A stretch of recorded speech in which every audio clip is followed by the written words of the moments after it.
Gandre Gwalarn. Ad lavarit? Ya, hag eo zo moen da laret eo Gwalarn neus diazezet ur yezh klasek e vid arrivet e brezhon. Oh, ya anon.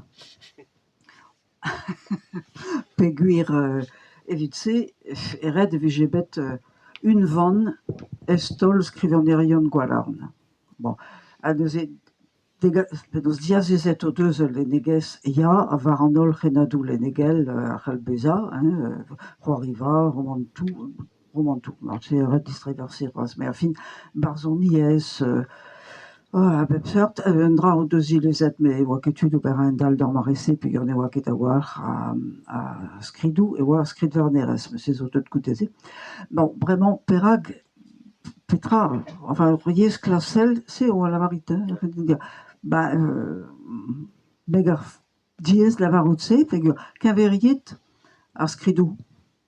Hag an doare skrivañ, ket an doare skrivañ, ar nestol kentor. O parsemont a zo a lavarer, hag eus eo gwir a zo gantañ ur nestol sec'h a walc'h. Bon, kaveriet se, lakit e kichen, etran vari hag armez. A zo ur roman barok, e kavout kaer-tre, pep tra zo e barzh. Ar gwir, un oberen barok eo.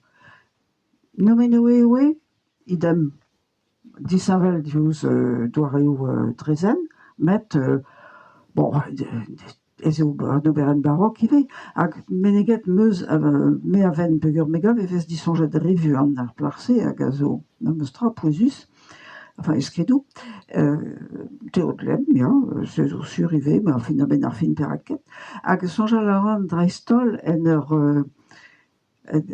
un oberen a zo bet ket revrudet, me eus tra d'ameno ket a war. Ar folazioank, enfin, an zo begret, bremaik eus se, hag a ze deus un estol krouiara, un estol arbennik tre, loezennek, lakuner.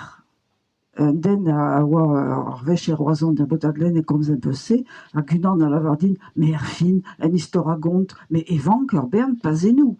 Se zo sur evank pazenou. Ez eus toullou don, zo ken, me evel se, bon, hag er stil arbennik tre.